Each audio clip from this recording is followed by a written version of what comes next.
Morning, fellow zombies. Are we alive yet? Are we awake yet? Because I am not. It is 4:57 in the morning, West Coast time for, I believe it's Thursday, the 20th of June 2024. So, there's a zombie out here. We were Gen Zeros in California. Mostly screwed up and sleep deprived as usual. Yeah, no growl at this point. Last night I had to talk about something that was driving me nuts, and it felt the flashbacks of it last night, especially when we're dealing with my usual Diary of the Griever of the John Weaver stuff. Losing pets is never an easy thing to go through. It never is. It just hurts too much to talk about. It took me a while to get over shock and awe, especially dealing with adult. But animals are a little bit more acute. I'm not talking about I'm not talking about aesthetic beauty. I'm talking about how installed a love of a good animal is to you, especially when you're dealing with that kind of grieving. I dealt with it too many times. I am not laughing about it. I am not making a ha-ha moment about it. It's just things that happen in my life that hurt like hell. So early this morning, I sent a letter over to a gentleman I have never sent the letter over to originally. But I've enjoyed his videos for a few years already, even during the COVID time, just looking at all his cooking stuff, because I was enjoying myself way too much on it. Guy named Cowboy Kent Rollins, who seems to be an original cowboy of sorts. Range cooker. But stories and cooking recipes that would challenge the rest of us closet cases out here stuck in places that would seem to be, you know, challenging for us to cook on a range. You ain't got one burner, but still one burner is everything. So I watched a lot of his episodes. Got hungry on a lot of his episodes too. I was seeing history in front of my face, and it's going to be a while before he gets back on the saddle again to do what he's got to do. It takes a while for the family to get through it. It's not just one guy you're dealing with the loss that he's on the camera. Everybody else who knew and was affected by this beagle he found. It affects everybody, including those who have watched and or dog lovers know the pain. Know the pain well. That's why it takes for us a long time just to get used to it too. I imagine. At least I know it would for me, because being part of that cycle again of losing people that one loves never gets any easier. It never does. So my heart goes out for the Rollins family out there a great deal. I'm just trying to see what's happening on the local news. So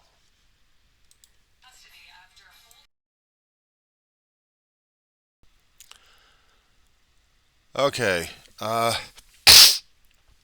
getting on a little bit of easier news to talk about. I was watching the local news out here in the Los Angeles market, KTLA, and they were talking about the fire season that we've already got started already. Now, according to Cal Fire, California Fire, but call it Cal Fire anyway, on their main page, we've got about 2,100, over 2,100 wildfires so far this year. 89,700 and some odd acres burned. No fatalities, but only about 22 structure. If you looked on Cal Fire's map, it's fire.ca.gov, you would see current fires going on, most of them up and down the coastline here. One of which down here in the Southern Cal area is the Post Fire. Post Fire is the one between Los Angeles and Ventura County. It's about nearly 50% contained. It's about 43% contained so far. It's been about 5-6 days already running. It's already burned about 15,690 acres. It's chewed up a lot of real estate. It's chewed up a lot of real estate. A lot of area that hadn't been burned in a while. So basically, it's clearing out all the old brush. But so far, it hasn't hurt anybody yet. No population areas, unless it's the wind switch. It's wind driven, which means it's really subject to the whims of the weather patterns that we have. So far, it's 50% contained. It's all right so far. Up in Northern California, in Colusa County, we have another one out there, a little younger one, called the Sites Fire. And it's about 10% contained, and it's a lot larger than LA's, about 19,000. Yeah, Cal Fire is stretched a great deal. They are driving themselves crazy with a lot of these acreage. If I happen to sort it out of the fires, small acreage within like 1 or 300 acres, like about a block or two, huge swath. Those things have already been taken care of, hadn't been recorded. But looking at the other acreages that have been already torn apart, oh yeah. So we currently have 2 major fires going on right now. Every other small fire has already been taken care of. But this is terrifying. Especially how many acres that we're talking about chewed up so far. But at least the Southern California fire, the Post Fire, has been already taken care of by almost 50%, so that's good. Except in Northern California, they're still chewing up a lot of real estate on that one. Northern California region, if I look at the maps on this one, a lot larger and dealing with a lot of wooded area and no towns in the vicinity of it. But it is a great deal. It is a great deal to deal with. Brush fires are the hardest things to take care of. But then again, wood fires would be a lot worse. I'm just looking at a map, satellite map of California, of how this fire is chewing up a lot. But if it's just scrub fire, you'd think it'd be easy. The hardest thing I think about dealing with fires is when the wind gets to be a point of taking up the hot embers and spreading about a mile or two away. That's the hard thing because it starts up to spot fires and makes the whole thing very, very difficult to deal with. Very difficult. I've seen it happen many, many times out here in the Southland throughout the years. If the wind conditions are just right, you can get spot fires 2 or 3 miles away if they're blown and the embers are still hot, and then lands in a certain area, smolders for a while, and then picks up fuel, heat build up. Boom, boom, and that's what scares the living daylights out of people. That's what scares the living daylights out of people. Even for a time, a fire can smolder in dead things until the conditions are right before it bursts out. It uses a dead husk of a tree or something and just hibernate for a bit.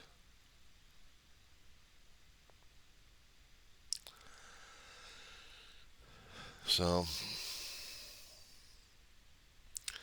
we all have to be careful.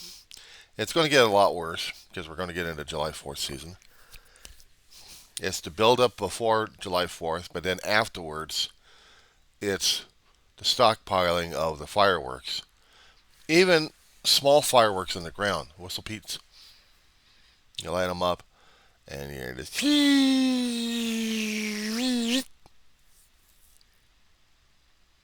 I still have to watch out for those things, whether or not they're still going to be smoldering or not. And if the wind happens to blow it around, then we have an issue, don't we? We have an issue. And it scares me on that one. It does. It's bad enough dealing with the aerials all the time. I hear it from the other areas outside of the apartment complex.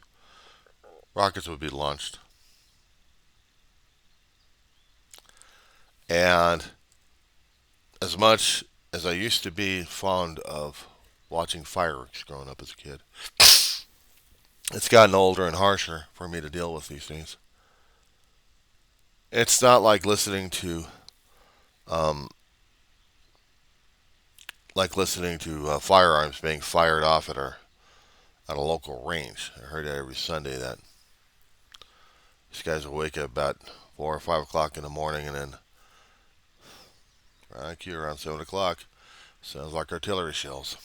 Or no, not artillery shells, but someone invaded Roseman again. But they're just doing live fire practicing.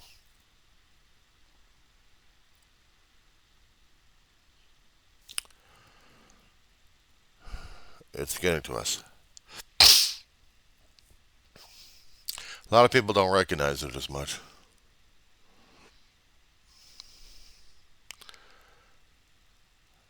But it's kind of hard hearing that kind of firepower going on.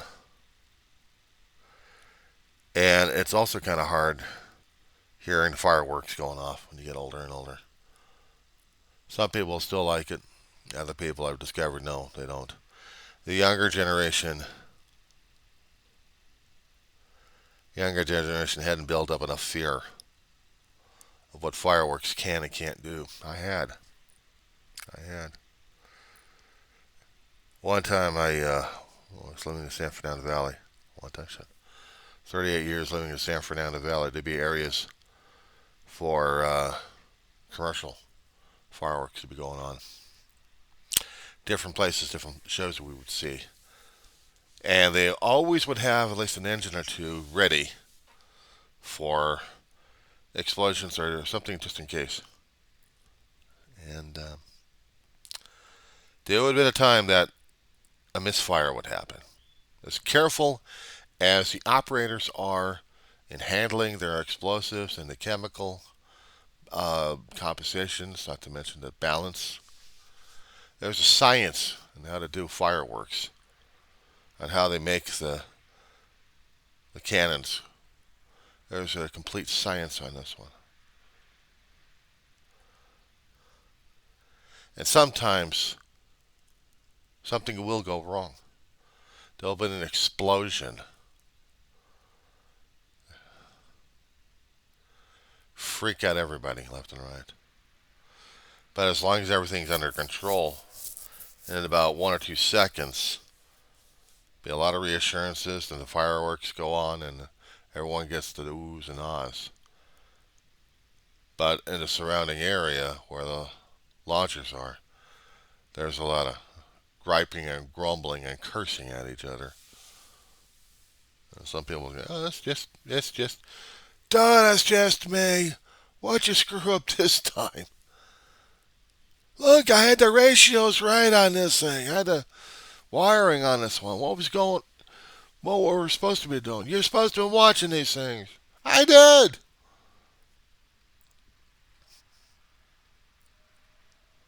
Sometimes we'll get the vendor back, and sometimes we won't. Professional shows like we used to watch right by college campuses throughout the Southland. We'd see them go into the viewing stands and you'd watch them.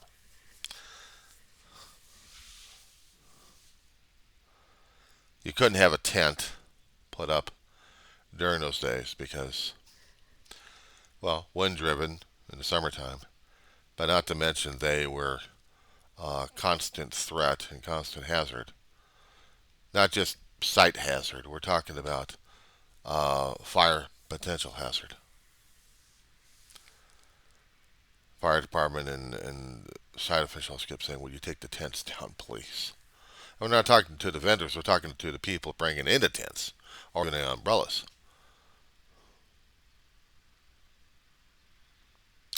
Sometimes I would see a few masks being worn, cloth masks or even the N95 masks, surgical masks, because the ashfall would be around the area. Once you had the stuff exploded in the sky, people didn't think that things fell down or floated down, but they did. But then the fire department had to be ready for calls on house fires. And out here in the desert, this is what scares me the most because when you have the thing exploded in the sky, even if it's about 100 feet up or 1 or 200 feet above, doesn't matter. You're still throwing hot matter across the sky and across the landscape. And if it happened to get on the ground and it's still burning, maybe you're not fast enough to run out. Maybe you can run 2 miles in 2 seconds if you were to flash or something like that. But there was always a possibility that the landscape would be burning up like crazy.